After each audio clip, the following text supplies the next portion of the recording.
c'est parti, on va parler de l'assainissement avec Bernard. Suivez-moi. Je vais en profiter. Salut Bernard, comment vas-tu? Moi je vais bien. Eh bien écoute, impeccable, je t'invite à t'asseoir. On est en direct de Facebook, là tu pourras même voir sur mon téléphone s'il y a des questions. Hop, je vais me prendre... Pourquoi me piquer les questions? Il n'y a que des réponses. Ah voilà, des réponses. S'il n'y a pas des questions bêtes, que des réponses insatisfaisantes au pire. Mais je suis sûr que toi, tu n'as que des bonnes réponses. J'espère. J'espère. J'espère. Bon, On n'a impeccable. pas réponse à tout, en instantané. Ça n'existe pas. Bah voilà, personne ne connaît tout, mais Non. en tout cas, ce qu'on essaye de mettre en avant avec Eldo Travaux, c'est des professionnels qui essayent de faire bien les choses avec amour et voilà, avec sérieux. Et du coup, donc on va parler d'assainissement tous les deux. Ouais, c'est moins glamour que Jean-Luc Lépissy. C'est pas tout à fait aussi glamour. Voilà, c'est moins rigolo. Ça reste quand même important. Et c'est très important. C'est un budget aussi. C'est un budget.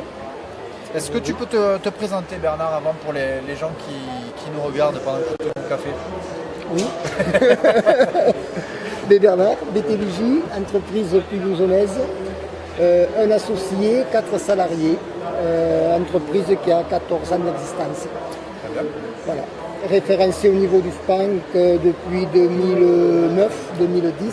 C'est quoi le SPANC? Le SPANC, c'est le service d'assainissement des collectivités locales.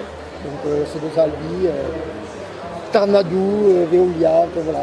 C'est ceux qui font les contrôles de remise en conformité.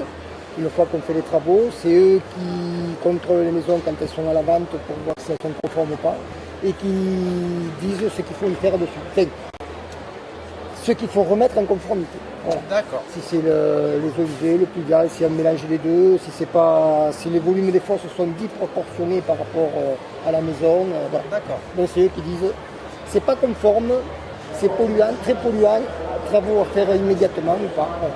C'est l'organisme de contrôle pour tout ce qui est lié à l'assainissement. Voilà, c'est l'organisme de contrôle. Il y a du public et un peu de privé avec Veolia. D'accord. Vous êtes référencé chez eux. Chez tous les SPANC du département, toutes les communes. Donc il y a une liste de beaucoup d'entreprises qui ont signé la charte de qualité à l'époque et qui continuent aujourd'hui. On a suivi une formation. En 2000, ça devait être autour de 2009-2010, on a signé la charte de qualité. Depuis, on fait de l'assainissement dans les bonnes règles. Bon, super. Alors du coup, l'assainissement, c'est quand est-ce qu'on doit le mettre en conformité? C'est de la réglementation? C'est la réglementation. C'est quand on a un problème? Alors pour des gens qui ont... C'est pour tous les propriétaires? Tous les propriétaires, il faudrait qu'ils soient conformes à la réglementation.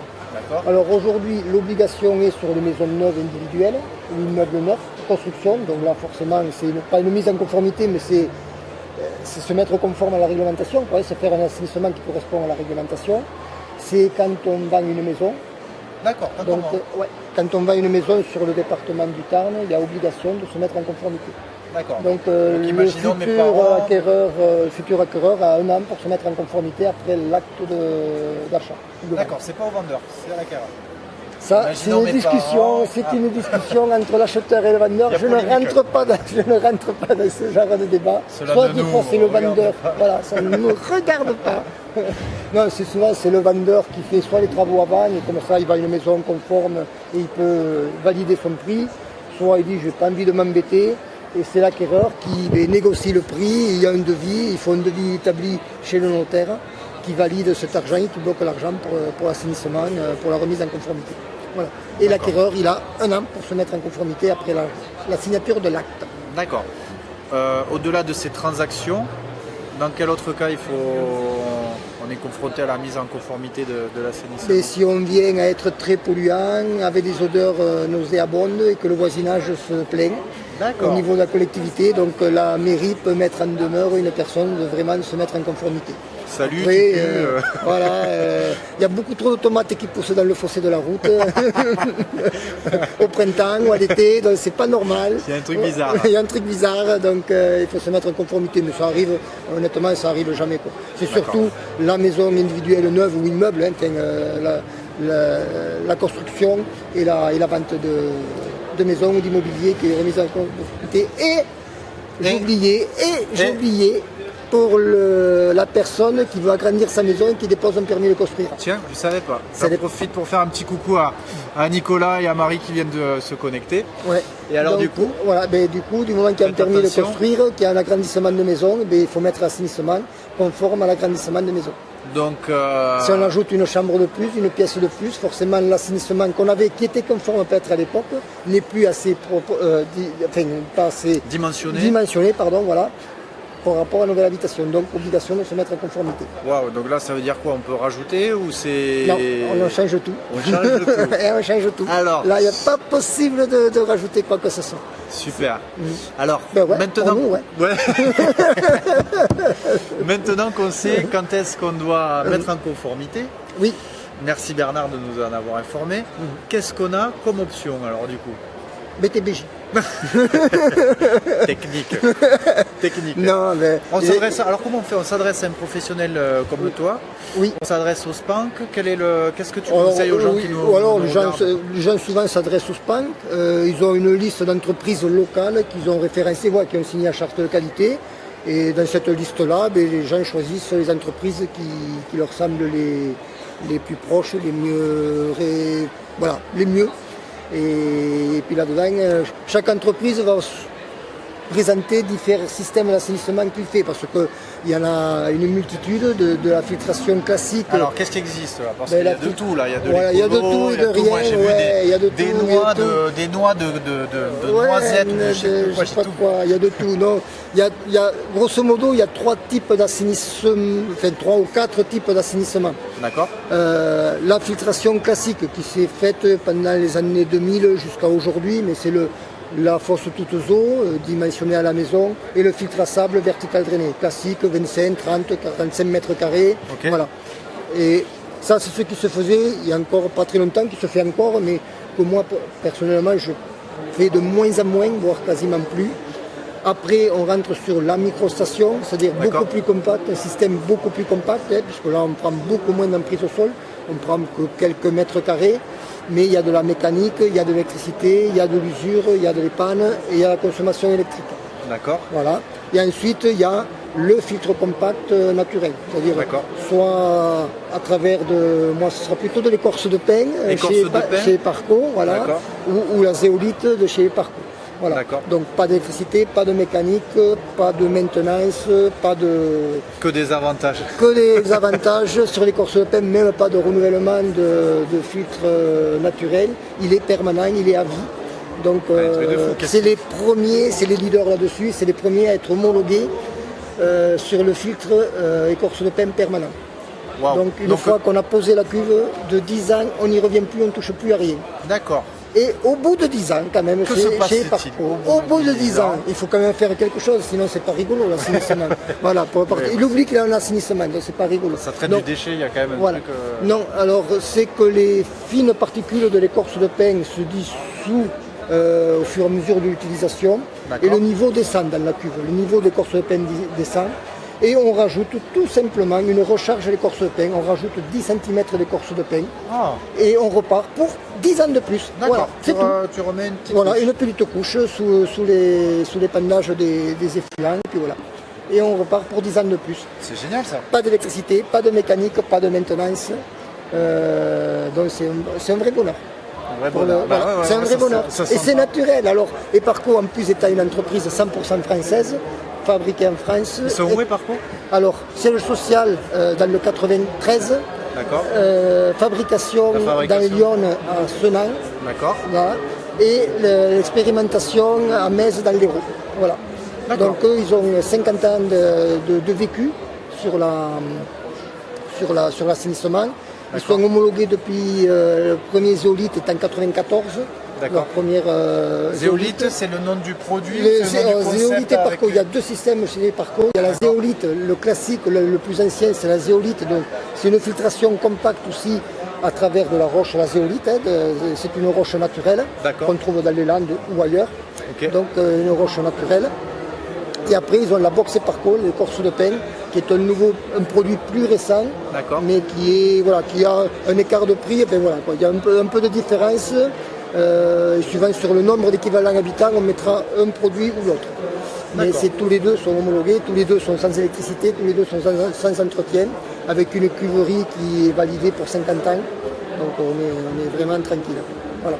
Et c'est les seuls, les parcours à avoir une expérimentation unique en Europe, puisque c'est les premiers à être en conditions réelles sur des lotissements. Ils ont plus de 500 assainissements en conditions réelles sur des lotissements. Donc à les effluences. C'est les seuls en Europe. Donc qui peut le plus, peut le moins, comme on dit. Donc c'est pas pour rien qu'ils sont leaders au niveau national de l'assainissement, c'est parce que derrière, c'est les premiers à avoir été agréés pour du compact. 50 ans de recherche, c'est énorme. C'est énorme. Tout à fait. Et donc du coup, quand on doit changer la mise en conformité, ça prend combien de temps ce genre de projet? Allez, ça prend 2 jours, 2-3 jours. 2-3 jours. Chaque chantier est un chantier, chaque complexité comme est son nom l'indique. Voilà, la loi de Murphy qui vient de temps en temps. Voilà, non, mais bon, si c'est un chantier, on va dire standard, 2 jours. 2 jours maximum. On creuse, 2 jours maximum, on débranche, on sort, on pose, on branche. Pour le client, il ne sera pas bloqué, on se débrouille de prendre les chantiers à l'envers. D'accord. Explique-nous comment tu fais pour prendre les chantiers à l'envers. On commence à poser le chantier en commençant par la fin.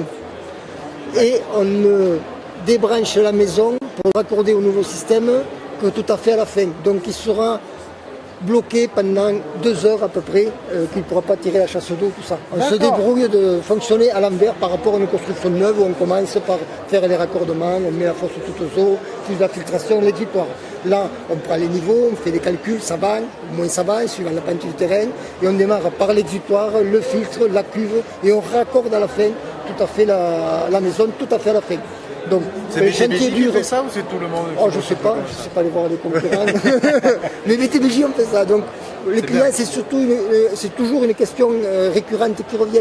On dit ouais mais 2 jours, 3 jours, il faut qu'on déménage, il faut qu'on aille chez quelqu'un d'autre. Non, vous retenez. Non, voilà, par exemple, mais ils ont du mal. Hein. Ils ne veulent pas le faire. Donc non, j'ai dit vous inquiétez pas, vous en apercevrez même pas. Si vous travaillez, vous en apercevrez même pas. Vous allez partir le matin, à midi, tout sera raccordé. Donc voilà. Donc 9 fois sur 10, c'est comme ça que ça se passe. Il y a toujours l'exception, mais c'est rare. Ça m'est jamais arrivé encore. Ça m'est jamais arrivé. Et sur une maison neuve, c'est inclus par le constructeur ou les gens ils le font à part généralement? Non, ça dépend des constructeurs. Alors les constructeurs en général, ils mettent le filtre à sable basique traditionnel. Ouais. Et souvent le client, moi je leur propose quelque chose via un supplément de coût, parce que on ne peut pas être de prix, c'est pas quand même pas sur la même cour là, tout à fait. Mais souvent ils basculent sur du compact, des choses qui sont à long terme beaucoup mieux. Parce que même si le filtre à sable au départ coûte moins cher, ça c'est vrai, sur le très long terme va revenir plus cher. Parce que le filtre à sable, durée de vie maximale 20 ans.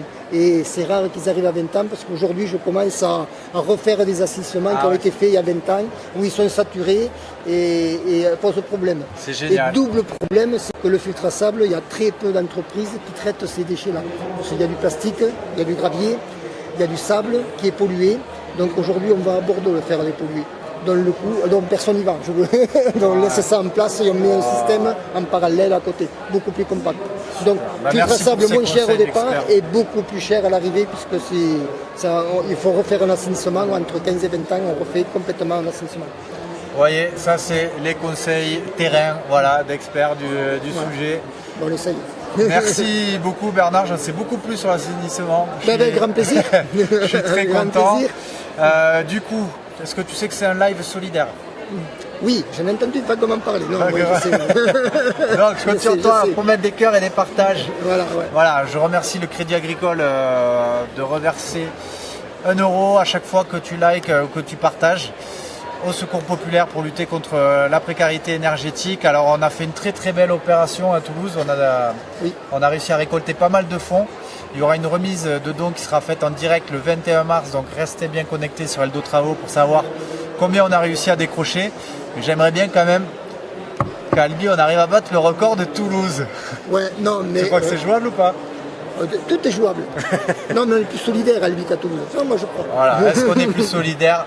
C'est à vous de me le dire. En tout cas, voilà. Merci du fond du cœur Bernard d'avoir donné un peu de ton temps et de ton expertise. Je vous souhaite un très beau salon. Merci, à toi aussi. Merci beaucoup.